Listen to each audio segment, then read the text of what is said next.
ശബരിമല വിഷയം തെരഞ്ഞെടുപ്പിൽ തിരിച്ചടിയായെന്ന് പരോക്ഷമായി സമ്മതിച്ച CPM സംസ്ഥാന സെക്രട്ടറി MV ഗോവിന്ദൻ. ശബരിമല വിഷയം എതിരാളികൾ പ്രചരണ വിഷയമാക്കി. ഇത് അപകടകരമായ സാഹചര്യമാണെന്നും MV ഗോവിന്ദൻ പറഞ്ഞു. BJPയുടെ ആശയം കോൺഗ്രസ് ഏറ്റെടുക്കുന്ന നിലയാണുള്ളതെന്നും അദ്ദേഹം ആരോപിച്ചു.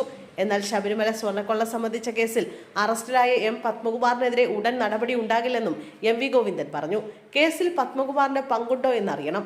വാർത്തകളുടെ പേരിൽ നടപടിയെടുക്കുന്ന പാർട്ടിയല്ല CPM. കേസിൽ കുറ്റപത്രം സമർപ്പിച്ച ശേഷം ഇക്കാര്യത്തിൽ തീരുമാനം കൈക്കൊള്ളുമെന്നും വാർത്താ സമ്മേളനത്തിൽ വ്യക്തമാക്കി.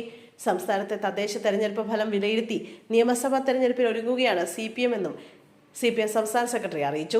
തദ്ദേശ തെരഞ്ഞെടുപ്പിലുണ്ടായ അപ്രതീക്ഷിത പരാജയം ശരിയായ ദിശാബോധത്തോടെ വിലയിരുത്തി നിയമസഭാ തെരഞ്ഞെടുപ്പിൽ നല്ല മുന്നേറ്റം സൃഷ്ടിക്കുമെന്ന് CPM സംസ്ഥാന സെക്രട്ടറി MV ഗോവിന്ദൻ പറഞ്ഞു. തെരഞ്ഞെടുപ്പിൽ തിരിച്ചടി നേരിട്ടെങ്കിലും മുന്നണിയുടെ ജനപിന്തുണ കുറഞ്ഞിട്ടില്ല. LDFന് ലഭിച്ച വോട്ട് ശതമാനം ഇതിന്റെ തെളിവാണെന്നും MV ഗോവിന്ദൻ പറഞ്ഞു.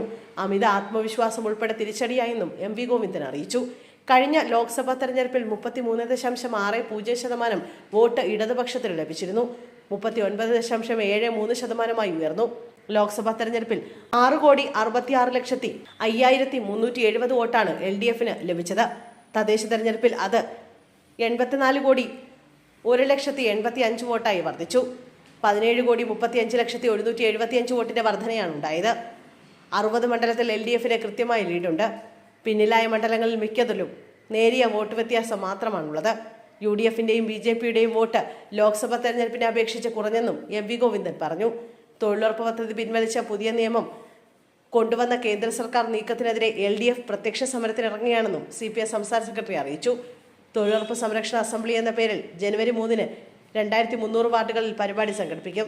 ജനുവരി 15-ന് ലോക്ഭവന് മുന്നിൽ പ്രതിഷേധം സംഘടിപ്പിക്കും. കേന്ദ്ര അവഗണനയ്ക്കെതിരെ മുഖ്യമന്ത്രി പിണറായി വിജയന്റെ നേതൃത്വത്തിൽ പാളയം രക്തസാക്ഷി മണ്ഡപത്തിന് മുന്നിൽ ഇടത് MLA മാർ, MP മാർ, മറ്റ് നേതാക്കൾ എന്നിവർ ഉൾപ്പെടെ പ്രതിഷേധത്തിൽ പങ്കാളികളാകും.